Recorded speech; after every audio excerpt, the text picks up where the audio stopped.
So what do you do if debt collectors or junk debt buyers like Portfolio, Midland, Cavalry, or LVNV are calling you all the time and you just want the calls to stop?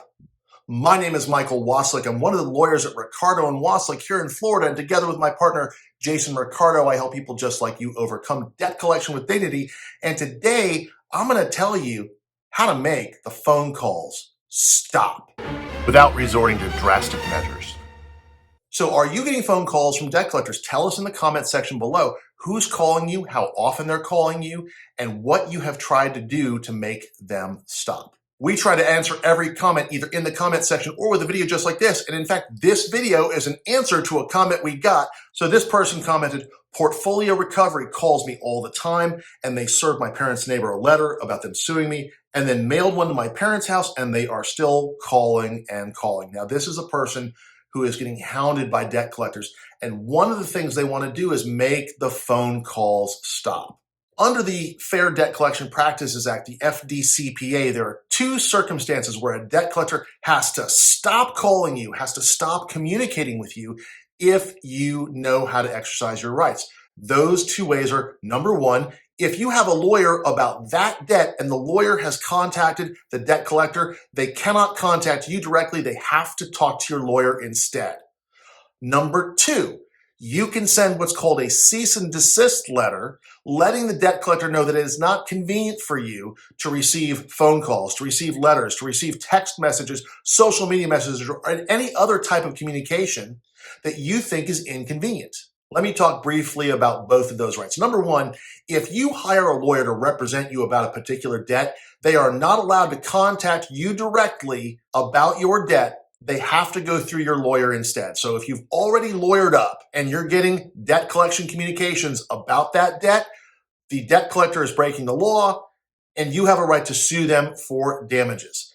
And if your debt is only a couple of $1,000s, that can wipe it out entirely and the debt collector has to go away forever. Before this law applies, the debt collector has to know you have a lawyer. So either you tell them or your lawyer tells them. And number two, the debt collector has to be able to communicate with that lawyer. So if the lawyer ignores the debt collector, then they have a right to resume communication with you. So you need somebody who's going to keep on top of that. But if you've hired a lawyer for a debt and your lawyer is doing their job, then you're going to be able to sue a debt collector if they communicate with you directly. Now let's talk about the cease and desist letter.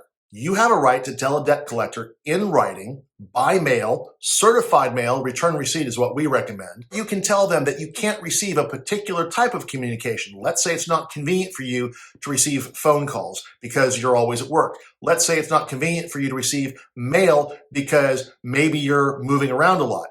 Maybe it's not convenient for you to get text messages or social media messages. You can tell the debt collector, do not contact me in this way. Or you can tell the debt collector, never contact me in any way. The debt collector has to respect that request. If they contact you by one of those ways you've told them not to use, they are breaking the law and you can sue them. If you're going to tell a debt collector to stop communicating with you in one or more ways, we strongly recommend you do it certified mail return receipt so you can prove they got it, and then save a copy of what you sent them. If they communicate with you in any way that you've told them not to, they are breaking the law. So what happens if you exercise your rights under the law? What happens if you hire a lawyer to handle the debt for you? What happens if you tell them, don't call me, don't write me, don't send me a text message, don't reach out to me on Facebook, don't do any of those things? What happens if the debt collector does it anyway? What happens if they break the law?